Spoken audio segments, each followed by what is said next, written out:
I'm Roman Yossi of the Nashville Predators. I'm Matt Duchesne of the Nashville Predators. I'm Justus Aros of the Nashville Predators. I'm Ryan Johansson of the Nashville Predators. You're listening to the Renegades of Puck with Crazy Charlie. Welcome to the Bunker. Welcome to the Renegades of Puck podcast. I'm your host and Captain Crazy Charlie Saunier. And before we get started on the No Half Step in Hockey coverage, let me direct you to our home website, renegadesofpuck.com. Once you go there, you'll get all educated on the show, and once you're done learning, then you can click on that merchandise tab, and that's where you can find our classic logo t-shirt, our Pride logo t-shirt, all the other special event t-shirts, and then all of the gimmicks you've come to know and expect from the Renegades of Puck. We're up to 55 plus items in our online store. We've got socks, throw pillows, wall arts, bed set, everything. You can outfit your entire home, and we would appreciate if you would go ahead and do so. We've sold out so that you can buy in. Social media is of critical importance to this independent hockey operation right here, so please listen up. Give us a like, give us a follow, give us a subscription, give us all of those things. Please, it doesn't cost you a thing, and it doesn't take you but a second. So go to social media, Twitter, Facebook, Instagram, TikTok. We are on all of those different platforms. You can also, of course, find us on YouTube. You can find our behind-the-scenes live streaming channel on Twitch. You can find us on numerous podcast platforms, Stitcher, Google, Spotify, Amazon, just a couple of those to name more than the many that we are on. So many different platforms we are on now in podcast form, and we are gaining new listeners each and every day thanks to the Full Press Predators Network. So thank you guys so much. We sure do appreciate each and every one of you out there. Stick taps, love, and respect. Venmo. That's how you can become a partner of the show, and that's how you can also make a donation. Generous renegades like you have helped this operation from day one, and we sure do appreciate it. And we sure could use the continued support. Thank you so much. You can see, based on the new microphone, new camera, new lighting, and new everything here around the bunker, that we have been able to make significant upgrades, and that is not easy to do for an independent operation. So please, just search Renegades of Puck on Venmo or scan the QR code that is currently on your screen. Now, I know it's time for the No Half Step in Hockey coverage, so let me deliver the goods. It's time for operation number 708. That's right, show number 708 for the Renegades of Puck. And at this moment in hockey history, the Nashville Predators currently find themselves in 5th place in the Central Division. After 47 games played, they have a record of 23, 18, and 6, 52 points. On home ice, they have a record of 13, 7, and 3. They have scored 131 goals, 437 goals given up. That is a goal differential of -6. Why did I mention the home record? Well, because the Nashville Predators' next game is against the New Jersey Devils at Bridgestone Arena on home ice. It also happens to be the last game before the All-Star break. So let's run down the division standings, because after tonight's action, we've had a significant shakeup in the Central Division. It has been status quo for quite some time, except for the 3 teams, Colorado, Nashville, and St. Louis, playing leapfrog with each other. Well, now add Minnesota into that mix, because Minnesota has fallen out of the 3rd spot for the first time in quite some time. Let's review. Dallas currently sits in 1st place in the Central Division with 64 points after 49 games played. The Winnipeg Jets are in 2nd place, also 49 games skated. They have 63 points. The Colorado Avalanche are now in 3rd place in the Central Division with 55 points, leapfrogging over Minnesota. Minnesota falls to 4th place in the Central Division at 54 points, and the Nashville Predators are in 5th place at 52 points. So the Nashville Predators just 2 points behind Minnesota, 3 points behind an automatic playoff spot, 3rd place overall in the Central Division, which is currently held after tonight's action by Colorado. St. Louis is at 49 points. They suffered another loss tonight, so they are 3 points behind Nashville. And then Arizona, Chicago are well behind in points, backing up the bottom of the division in 7th and 8th. So the Central Division standings have had quite a shakeup, and now we are just 1 game away from the All-Star break. The Nashville Predators, with a little bit of help on the scoreboard, could find themselves in a pretty good spot going into the All-Star break. Now, coming out of the All-Star break, the Nashville Predators will be back on the ice on February the 7th, on home ice again against the Vegas Golden Knights. Then on the 11th of February, they will be at the Philadelphia Flyers on the 13th versus the Arizona Coyotes on home ice on the 16th against the Boston Bruins on the 18th of February versus the Florida Panthers at Bridgestone Arena. Now, to close out the stretch of action before the All-Star break, the Nashville Predators have this 1 game against the New Jersey Devils. They have played 1 time already this season. It took place on December the 1st. The Preds secured a 4-3 victory in overtime. Ryan Johansson, the first star of the game, game, 2 goals and assists with 3 points. Granlund and Sissons add the other 2 goals for the Nashville Predators. UC Saros picks up the victory, 25 out of 28 in this game. Highly impressive victory, one of the Nashville Predators' signature victories of the season. Why would I call it that? Well, because let's take a look at the Devils. A record of 31-12-4, 66 points on the season is good for second best in the Metropolitan Division. Taking a look at their most recent 5 games of action, back on January the 14th, it was a 5-2 victory at the LA Kings. Back on the 16th of January, 4-3 shootout win at San Jose. Followed that up on the 19th with a 4-3 overtime loss at the Seattle Kraken. On the 22nd of January, a 2-1 overtime win versus Pittsburgh. And on the 24th, their most recent game, a 3-2 overtime win versus the Vegas Golden Knights. So 4 consecutive games going to extra time, and the Nashville Predators and the New Jersey Devils have already played a game to overtime. That could be foreshadowing going into this next game. Taking a look inside the NHL rankings between these two teams, the Devils are going to be ahead in virtually every single, if not every single, statistical metric. So let's take a look at it. In goals for, 3.47 for the Devils is 6th best in the NHL, while the Preds are nowhere near that. 2.74 is 27th overall in the NHL, but still much better than where they bottomed out the season at 2.42. Goals against average. Nashville Predators are sitting at 13th in the NHL, giving up 2.89 per game, but the Devils are only giving up 2.60 per game. That is 3rd best overall in the National Hockey League. In the shots for category, shots on net, the Devils are 4th best in the league, 34.4 shots on net per game. And in this particular scenario and matchup, I do not like how this is looking for the Preds, because the Nashville Predators happen to be 29th in the league in shots against, giving up the same exact number, 34.4 per game, as the Devils are averaging. The Preds, by the way, are 19th in the league in shots on net. The Devils are 3rd in the league in shots against, only giving up 28 per game. In special teams, the power play for the Devils, one of their lower statistical metrics, at 18th in the NHL, 30 out of 140 opportunities on the season, a 21.4% conversion rate, but it's still much better than Nashville Predators' power play overall in the season. 29th in the league, 16.2% conversion rate, 25 out of 154 opportunities on the season. And in the penalty kill, while the Preds have a respectable ranking of 14th in the league and a kill rate of 80.2%, they've given up 33 power play goals on the season. The Devils find themselves at 8th best in the NHL in penalty kill, giving up only 27 power play goals against on the season and a kill rate of 81.5%. Now, injuries for the Nashville Predators. Mark Borowiecki has been the one consistent name on the injury report for some time now. Still on injured reserve. We are starting to at least hear some word that there may be some movement in that situation sometime soon, but nothing definitive to announce at this time. Alex Carrier had to leave the most recent game for the Nashville Predators after the first period. No word on his injury status or his status for the next game against this New Jersey Devils team. Every team in the NHL is full of highly skilled individual players, and that's why we always talk about the top 5 scorers in the stats from each team. Let's start with the visiting New Jersey Devils. It is Hughes with 30 goals on the season. Add 30 assists to that for one very symmetrical-looking hockey season. 60 points on the year. 30 goals, of course, leading the Devils at this time. 30 assists, tied for the team lead with Bratt, who also has 18 goals in the season, 48 points for second overall on scoring. Hischier is at 21 goals and 25 assists for 46 points. Hamilton, 13 and 29 for 42. And Mercer, 10 goals and 18 assists for 28 points in net. Vanacek, 25 and 2. That's a record of 20 victories, 5 losses, and 2 overtime losses. A .916 save percentage at 2.30 goals against average. Really good, strong numbers right there for the New Jersey netminder. On the home team side of the statistical ledger, Philip Forsberg leads the Nashville Predators in scoring, 18 goals and 22 assists for 40 points on the season, but now he has been tied by the captain Romagnosi, 12 goals and 28 assists for 40 points on the season. Matt Duchene, 13 and 23 for 36. Mikael Granlund, 5 and 22 for 27, and Ryan Johansson, 11 goals and 13 assists for 24 points. UC Saros, a record of 18, 13, and 5, a save percentage of .920 and a 2.70 goals against average, 1,108 saves on 1,204 shots against on the season overall at this point, and the number of saves that UC Saros has made is number 1 overall in the NHL at this point. And if you go back and look at his numbers from October and the beginning of November, these numbers are just absolutely incredible to see as we are just now through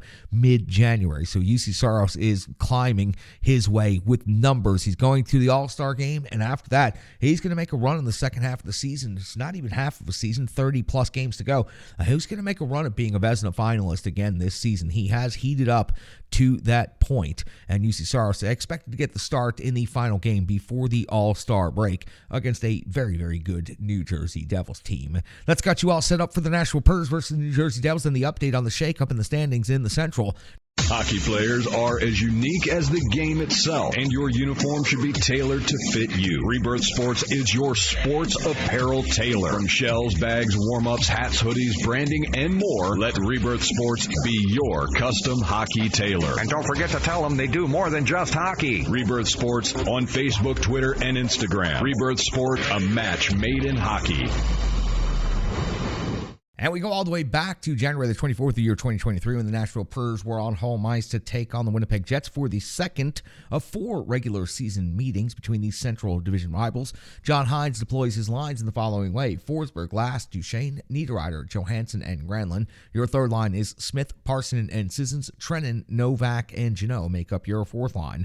Defensive pairings: McDonough and Yossi, Ekholm and Carey, Luzon and Fabro. UC Saros gets the start in net, and before you can even blink, just 48 seconds into the game, Dubois' 21st goal of the season puts Winnipeg on the board ahead 1-0. Ekholm had the turnover, Perfetti had the setup, and Dubois had the tap-in. It was really an easy exchange for the Winnipeg Jets. We are now 4:13 into the first period, or actually 1:13 into the first period. Carrier and Stanley off to the box, 5 minutes each for fighting. Carrier, quite the size discrepancy, giving up to Stanley in this fight. Still a pretty good scrap overall. 4:06 now of the first period. Hellebuck comes with a save on glass off of the rush. It was the first shot on goal for the Nashville Predators at 5:37 of the first period. Hellebuck comes up with multiple saves during a scramble. Trennan and Novak were the troublemakers in this scenario. 6:45, Hellebuck comes up with a save on Niederreiter's spinning shot at 8:20. UC Saros comes with a save on Lowry all alone from the slot. And then 13:15, Saros comes with a save on Morrissey after a long stretch of back and forth hockey. 15:30 of the first period, Saros comes with a save on Stanley's heavy shot. It was 9:02 between whistles at this point in the first period. 18:26 of the first period, UC Saros comes with a save on Lowry, plus the rebound with no stick in his hand. 19:20 of the first, Saros another save on Connor after the Preds turned the puck over in the defensive zone. We hit the end of the first period, Winnipeg leading 1-0, out shooting the Nashville Predators 15-13. We are 34 seconds into the second period, and Connor Hellebuck's coming with a save on Forsberg. The Nashville Predators clearly have a different gear coming out of the second period. It's a strong start to the period, controlling the play for the first 3+ minutes until Matthias Ekholm would put the puck over the glass at 3:16 of the second.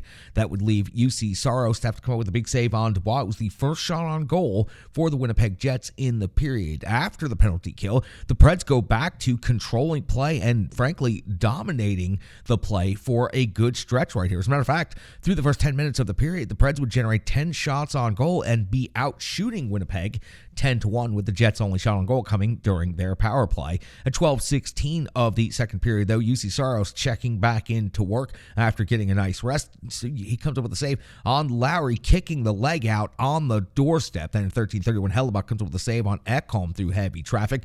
13:49 of the second period, Glass's 6th goal of the season gets the Nashville Predators tied up in this game 1-1 with the Winnipeg Jets. It was a leaping tip of Yossi's long shot, reminiscent of the RV hop. Well, this was a next level play. Glass deflects the puck down between his own legs as he's leaping into the air and into the back of the net past Hellebuck. Nashville Predators, Winnipeg Jets tied at 1 apiece. 15:41 of the second, Wheeler's off to the box. 2 minutes for hooking. Hellebuck would come up with a huge save on Johansson, then follow it up with another huge save on Granlund as the rebound goes up over the top of the net. 19:03 of the second, though, Luzon's off to the box. 2 minutes for tripping.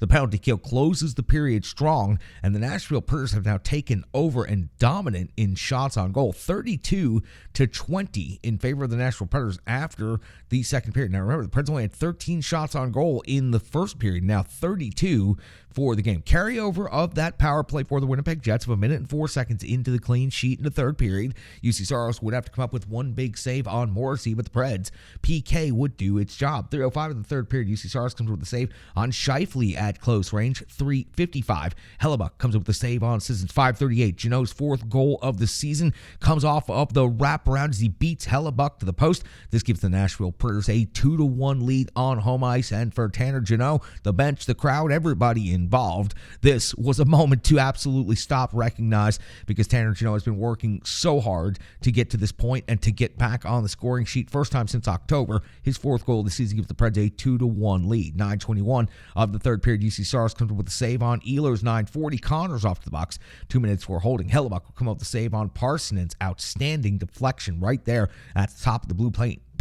13:49 for the third period. Hellebuck comes with the save on Duchesne plus the rebound off of the rush. Good to see Matt Duchesne for the second game in a row really getting a good burst out there, especially off of the rush. 15:21 of the third. Saros comes with the save on Connor. We would see a large scrum after the whistle. Good job by the Nashville Predators pushing the Winnipeg Jets away from UC Saros and to the end wall and then handling the business. No penalties would be called on the play. 16:31 of the third period. UC Saros comes with the save on Dubois off the rush. He beat Yossi, but he could not beat Saros. At 7:56 of the third, we go to the empty net scenario. 19:17, Scheifele hits the post. 19:45, Ehlers hits the post. And at 19:55, Trennan off to the box. 2 minutes for cross-checking. It was a very easy and obvious call. Nashville Predators win the face-off. They play the puck into the corner, and the game expires with the Nashville Predators securing a 2-1 victory, out shooting the Winnipeg Jets 41-33. And for the Nashville Predators, after the first period, it looked like Winnipeg was going to have their way with the Nashville Predators in this game. But the Preds came out in the second period,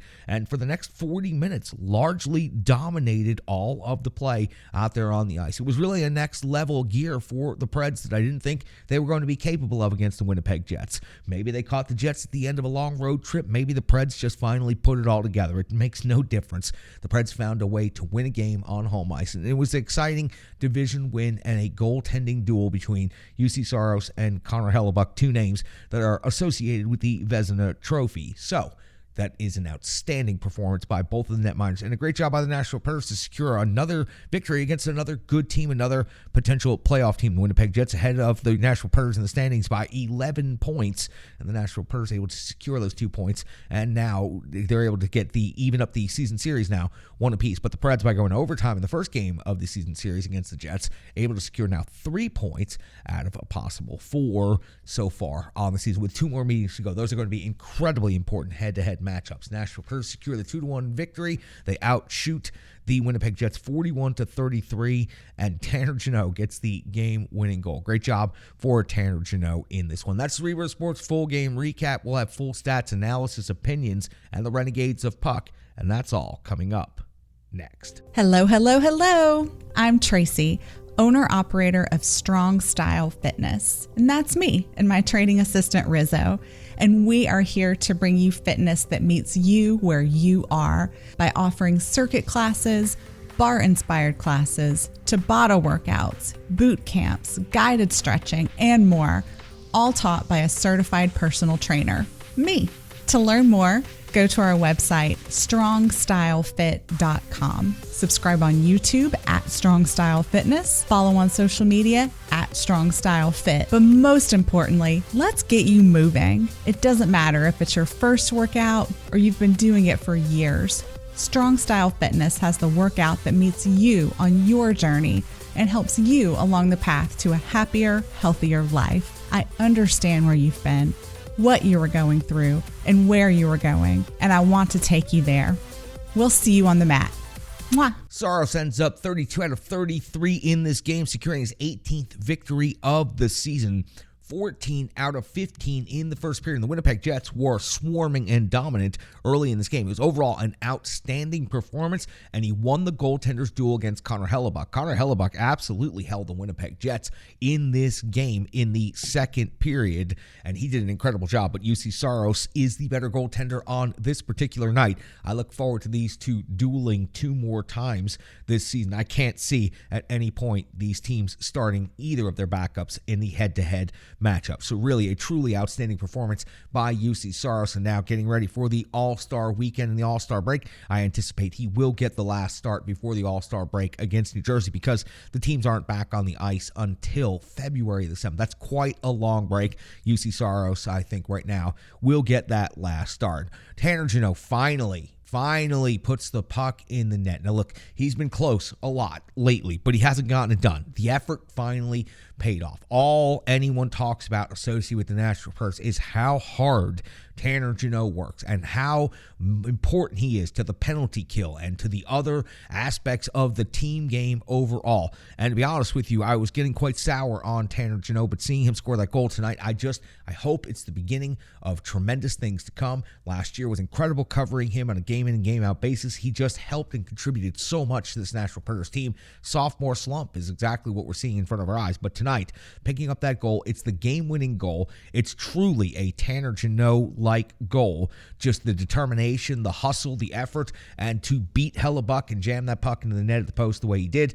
Just a great job by Tanner Jeannot. And you could tell the bench and everybody was absolutely fired up by that. So good job by Tanner Jeannot. He secures the game-winning goal. But you also got to talk about Cody Glass in this game. He picks up a goal, 7 shots on net in this game. And it's an impressive stretch of hockey for him. Moving him up to the first line, I was, fairly sour on Parsonen being demoted from the first line to the third line and Glass being moved up again. It had nothing to do with Glass necessarily, but I thought Parsonen had earned the opportunity to remain where he had been so successful. He was on a 6-game point scoring streak after all at that point. But now you see the confidence that Glass is starting to play hockey with out there. He is a really, really good hockey player. That deflection he made tonight, that should go on the season-ending highlight reel. Simply incredible. And the more confidence he seems to be gaining, only 15-14 in time on ice, and almost every second of it seems to be noticeable out there. And, I just got to make the point. I thought John Hines couldn't develop any young talent. Well, here's Glass playing first-line center and succeeding, where Parsonen was also just playing first-line center for this Nashville Predators team and finding success. Just something I thought I would point out. There is typically at least a little bit of success for John Hines when almost everybody wants to magnify nothing but the failures. He is doing some things right, and currently his team's 5 games over 500 with 1 game to go before the All-Star break and could be nipping at the heels of third place going into the All-Star break. Alex Carrier, want to talk about him. Only .440 in time on ice. Came back after the fight in the first period, took a couple of more shifts, but did not return after the first intermission. Do not know his injury status at this time, but I've got to say, him stepping up the way he did in that fight, it was a huge size disadvantage for Alex Carey. He never had a fight in the NHL, and he was taking on an absolute heavyweight. I hope that he's all right, and I hope he can be back in the lineup soon. Hopefully, that was nothing more than precautionary measures, but Alex Carey not being able to be involved in the final 40 minutes of this game really overstressed. The Nashville Predators only 5D against a really high-flying, high-profile top 6 from the Winnipeg Jets. And how did they get that done? How did they get the stop? Well, they did that with Ryan McDonough. 26:51 in total time on ice. That led the Nashville Predators in total time on ice. He absolutely picked up the slack in this one, blocked 3 shots and also had 1 hit in this game. And every one of his blocked shots came at a critical moment where UC Saros may have been out of position or may not have been able to get there in time. So Ryan McDonough is the one who absolutely shouldered the burden in this one, along with Roman Josi, 26 minutes skated. So the two of them at 26 minutes plus, but Ryan McDonough overall lead 26:51. Matthias Ekholm also a season high, 24:47 in time on ice. Truly impressive for those 3 members of the defense corps, led by Ryan McDonough in this particular situation, to handle the situation and step up the way they did against a very, very good Winnipeg Jets team. And that second period, the Preds gave up 15 shots on goal in the first period. They were being run around on their home ice. They were down, and then suddenly They came out like a totally different team there in the second period, and they were just dominating early play. If it wasn't for a bad penalty by Matthias Ekholm, the Preds might have run Winnipeg completely out of the rink there in the second period. Connor Hellebuck also the only reason the Winnipeg Jets were not down by significant amounts in this second period. That Preds second period, for a team that's been pretty bad in second periods, especially in recent hockey, that was an impressive 20-minute stretch right there. It was a lot of fun to watch, and the Preds were just pouring on the offense. Again, if it wasn't for a Vezina caliber goaltender in Connor Hellebuck, the Nashville Predators probably pull away in the second period. So that's why we called it a goaltender's duel. Hellebuck kept him in it when he needed to, and in the first period, Saros kept his team in it exactly when they needed to. But an incredible second period right there, and the Preds are able to hold on there in the third period. A little bit too unselfish on the empty net opportunities. Granlund needs to go ahead and take that shot when he has the opportunity. I know he likes to pass first, but in a one-goal game against a division rival that's 11 points ahead of you in the standings, you got to shoot that puck. But no real criticism, just a comment to mention. You know who I want to hear from? Sean C. Smith was at Bridgestone Arena tonight, and I want to hear what Sean has to say from A to Z Sports. You can find him on Twitter at SCSNSH. He is, of course, the one and only Sean C. Smith. Thanks, Charlie. Hey, Renegades. Look, it's Sean Smith back again. A little bit less serious, a little bit less of a rant tonight. We're going to talk about this Predators win over the Winnipeg Jets. Now, the first thing I want to say is this. The Predators had a big team meeting on Saturday before their game against the Los Angeles Kings. Players led the meeting. Coaches called it. Players led it. Alex Doherty, my site mate over at A to Z Sports, wrote about that meeting. Players call it uncomfortable. They called it a meeting where the veteran players, the big money guys on the team, took accountability for the lackluster play leading up to that game, especially that game against St. Louis.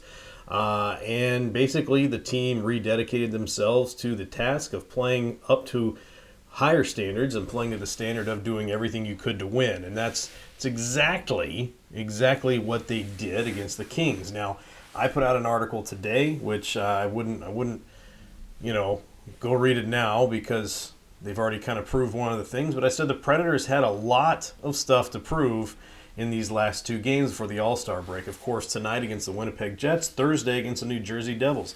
Two teams at the tops of their divisions, or at least close to the top of their division. And those are two teams that the Predators would want to beat, considering one of the big criticisms that's been levied at the team this season has been that they can only beat weaker teams and other teams occasionally that are in that mushy middle of the standings, the teams that are kind of in, kind of out of that wild card playoff chase right now. And when they come up against top-tier talent, such as the Winnipeg Jets tonight or the New Jersey Devils on Thursday, that they do not rise to the occasion. So I said that the Predators going into the All-Star break had a lot to prove by putting up big performances. And if they didn't have good results, if they had middling results or even losses, that it would not say very much about the future of this team and how they're going to do for the rest of the season. And of course, what happens over the next few weeks has a lot to do with what happens at the trade deadline. So the Predators played the Jets, and guess what? Pulled off the big win. It was close. It was 2-1. The Jets scored early, never scored again. The Predators got some good pressure. They looked pretty good. They outshot the Jets pretty heavily, and eventually enough shots took its toll on Connor Hellebuck. They got a couple of goals. Great goal by Cody Glass, deflecting not a pass, but a laser beam from Roman Josi. And then, of course, who can forget Tanner Jeannot with the wraparound, taking the lead back. And I tell you what, it was an exciting night for a lot of other reasons, too. Of course, the guys are playing with a lot of mojo, and that's exactly what you wanted to see. But you saw the whole team committing to that style of play. The biggest example I could say is this. Early in the game, Cody Glass took a big hit. Looked bad when I saw it, and I'm going to tell you why it looked bad when I saw it, from Logan Stanley of the Jets. Now, looked like it might have been high immediately, before Cody Glass has a chance to get up. Alex Carrier immediately comes to his defense, starts fighting with this guy, and it becomes apparent early on that the reason, boys and girls, that the hit looked like it might have been high was because Logan Stanley is 6'7". It's a huge mountain of a man. And, of course, Alex Carrier, 5'11". 8-inch height differential. Big difference. Big difference on reach. But, look, someone said it's not the it's not the size of the dog, but it's not the size of the, you know what? I don't know. Look, Carrier's got that dog in him. He showed it. And that's the important thing, right? He went to his teammates' aid. He sacrificed himself. And realistically, unfortunately, according to Coach Hines after the game, Carrier is injured as a result of that fight. And we didn't get a very extensive update. That's all we got. He apologized for not having a better update, and surely we'll know more tomorrow. But for now, we do know that Alex Carrier was injured in that fight and came back to the game for a while, but then sat out for the rest of the game. Cody Glass, of course, is okay. The hit looked high because the guy was a giant, but after the game had a chance to talk to goal scorer Cody Glass, who said that he felt bad that Carrier had to fight for him, didn't want him to get hurt, felt like he definitely owed him a steak dinner or a new pair of shoes. Tell you what, Cody Glass is a lot of fun in the locker room.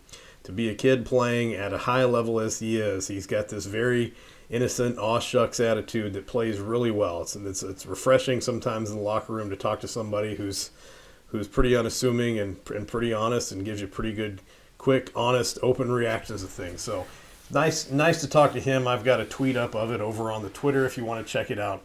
But a lot of the guys talked about sacrifice. They talked about how guys like Cole Smith, guys like Tanner Jeannot are doing all of the things they need to do to give the team the best chance to win, even if it doesn't show up on the score sheet. Now, it's interesting that a lot of people will demonize or villainize Cole Smith for this, but at the same time, champion Tanner Jeannot.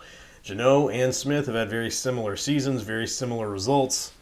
A few more goals for Jeannot, but that's about it, just a few.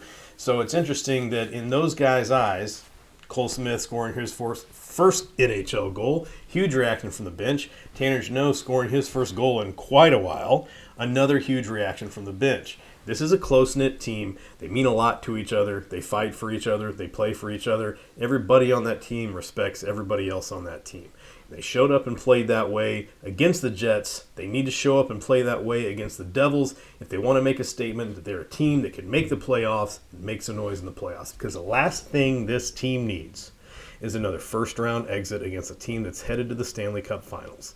Charlie, that's all I've got. I'm going to send it back over to you.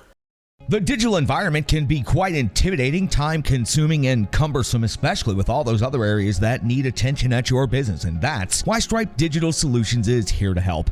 I know because that's exactly what Stripe Digital Solutions did for me and the Renegades of Puck. From designing my home website and helping me create my merchandise to special event posters, brand building, and social media management. But it's not just that, it's so much more. Stripe Digital Solutions has helped me every step of the way, from startup to full-time operation. Stripe Digital Solutions has been there to assist and advise every single step of the journey. In today's fast-paced world, the path to success is having a strong digital partner, and nobody is better in the trenches than Brandy and Stripe Digital Solutions.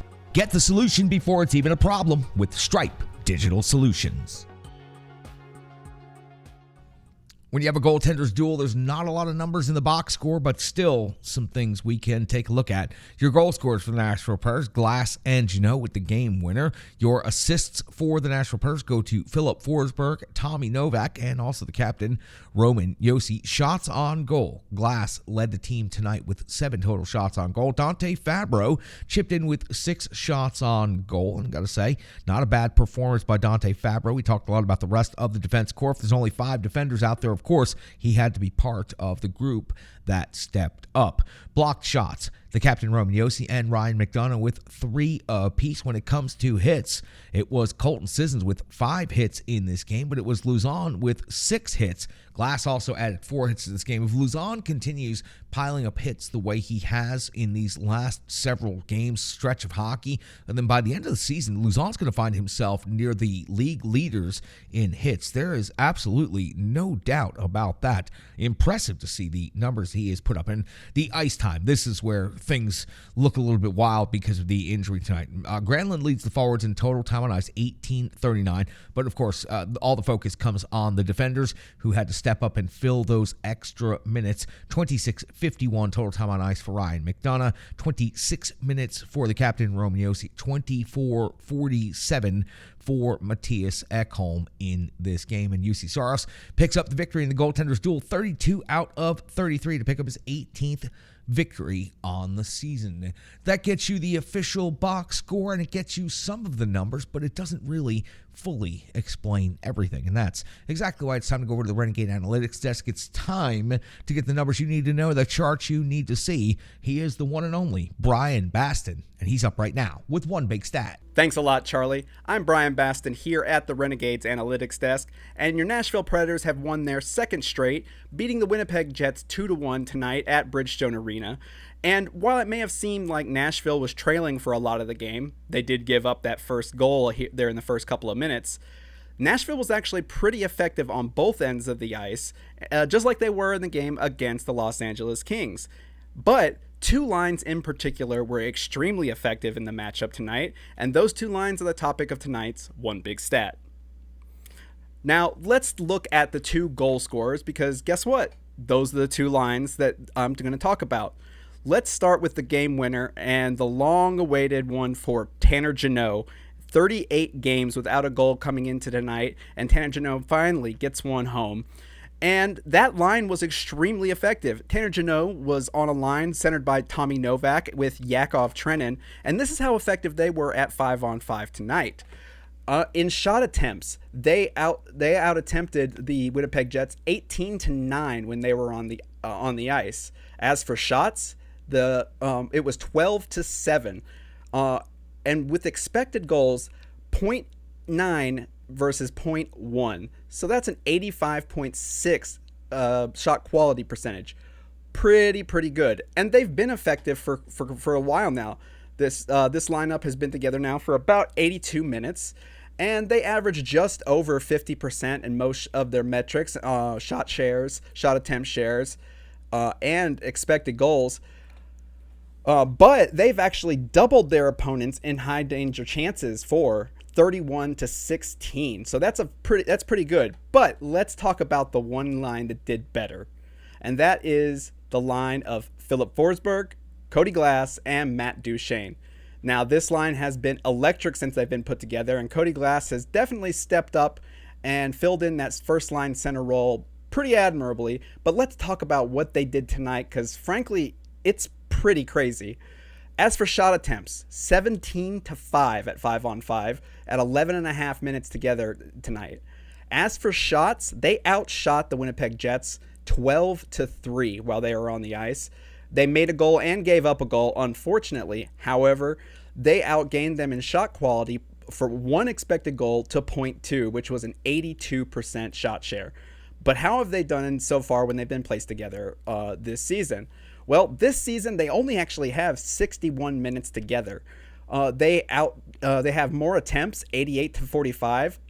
A pretty staggering shot percentage, 51-19, a 73% shots for percentage. That's really impressive. They've outscored opponents 5-1 at 5-on-5, and they have a 75% shot quality share compared to the Winnipeg to their opponents when they are on the ice. But the most impressive stat, I think, for this line is their high danger chances. They have gotten 27 high danger chances compared to their opponents' 9. That's really, really impressive. And this is a line that's been pretty fantastic. Cody Glass has finally shaken off the jitters that he had from the beginning of the year, and the thing that maybe probably plagued him all while he was in Las Vegas, but I think he's definitely found his home on the first line as the center between Forsberg and Duchene, and it also gives a lot of extra manpower further down the lineup. So these two lines have been extremely effective, even though they're on opposite sides of the lineup. Now, of course, you have your third line of Juuso Parssinen and Cole Smith, guys like that, Colton Sissons, and your second line, your Ryan Johansson and Mikael Granlund and Nino Niederreiter. So that's a pretty balanced lineup, and if you're getting two lines producing in the way that these two lines did tonight, that should bode well offensively for the future as they make their playoff push, if it's even going to happen. And that's tonight's One Big Stat. Back to you, Charlie.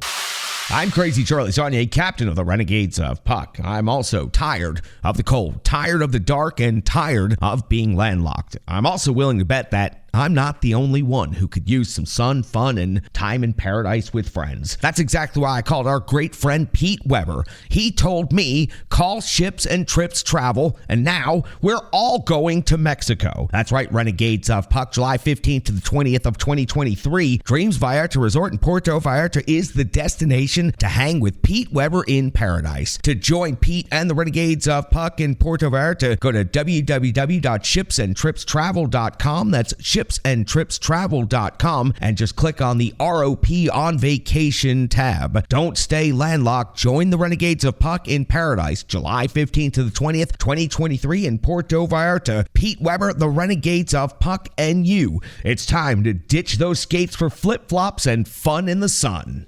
And considering the incredible amount of hockey that has been played as of late, to see that there's just one game before a lengthy break in the schedule for the All-Star weekend and beyond. And remember, UC Saros will be the only representative for the Nashville Predators. So for the rest of the Nashville Predators, it is going to be time to take a significant amount of rest, the longest rest you're going to get during the regular season. So for the Nashville Predators, I know it's been a lot of hockey in a short amount of time, but it's time to let it all hang out. And on this homestand, victories over the LA Kings, victory over the Winnipeg Jets, a victory over the New Jersey Devils, and a clean sweep of the 3-game homestand going into the All-Star break would be a highly impressive feat and would have the Nashville Predators putting the pressure on the top teams in the Central Division coming out of the All-Star break. That's when the sprint truly starts. With 30-plus games to go, there are a hell of a lot of points left out there for this season. And the Nashville Predators, if they can put together games like they did the third period against the LA Kings, the second period, and most of the third period tonight against the Winnipeg Jets, and if they can put together a solid performance against the New Jersey Devils, there'll be no doubt that is 3 solid pieces of evidence that this team is putting it together at just the right time, with a goaltender that is assured to be in the Vezina conversation here towards the end of the season, and Roman Josi coming on as strong as he has ever, now at 40 points on the season in just 47 games played. Well, for the Nashville Predators, they might be starting to finally turn that curve and put things together at just the right time. John Hines might finally have his seat cooling off just a little bit. For the Nashville Predators, winning this game against the New Jersey Devils is huge. They'd sweep the season series against the Devils, who are a very, very good hockey team. And those 4 points against the Eastern Conference could come in critical in the Central Division, because clearly you have 6 teams that are getting jammed in there very, very tightly. Dallas might be starting to run away with it just a little bit. Winnipeg right on their heels. But there are 4 other teams in contention right now for that third playoff spot and for the wild card spot. So for the Nashville Predators, winning this game against the New Jersey Devils, it would be critically important and would help to give a lot of good positive evidence going into the All-Star break that this team is trending in a positive direction. And for those of you who want to see the team bottom out and you want to see all of the players fail, I have to cover each and every second of this team. I have to cover each and every game by this team. I do not want to see this team bottom out and completely fail. While that might get them a higher draft pick, that will not help me in coverage of the show. It will not help my business, and it will certainly not help my viewership, my listenership, or anything else. Victories means good business, and it means happiness for everybody. Just getting into the playoffs is the most important thing, and once you're in, it is an absolute crapshoot. Just ask the 2017 Nashville Predators, who barely squeaked in and found themselves just 1 game away from forcing a Game 7 against the Pittsburgh Penguins in the Stanley Cup Final. Getting to the playoffs is the whole point of the 82-game regular season. After that, absolutely anything can happen. A red-hot goaltender like UC Saros can carry a team through. We've never seen that with the Nashville Predators because UC Saros didn't get the opportunity to play in the playoffs last year. Would it beat the Colorado Avalanche? Probably not.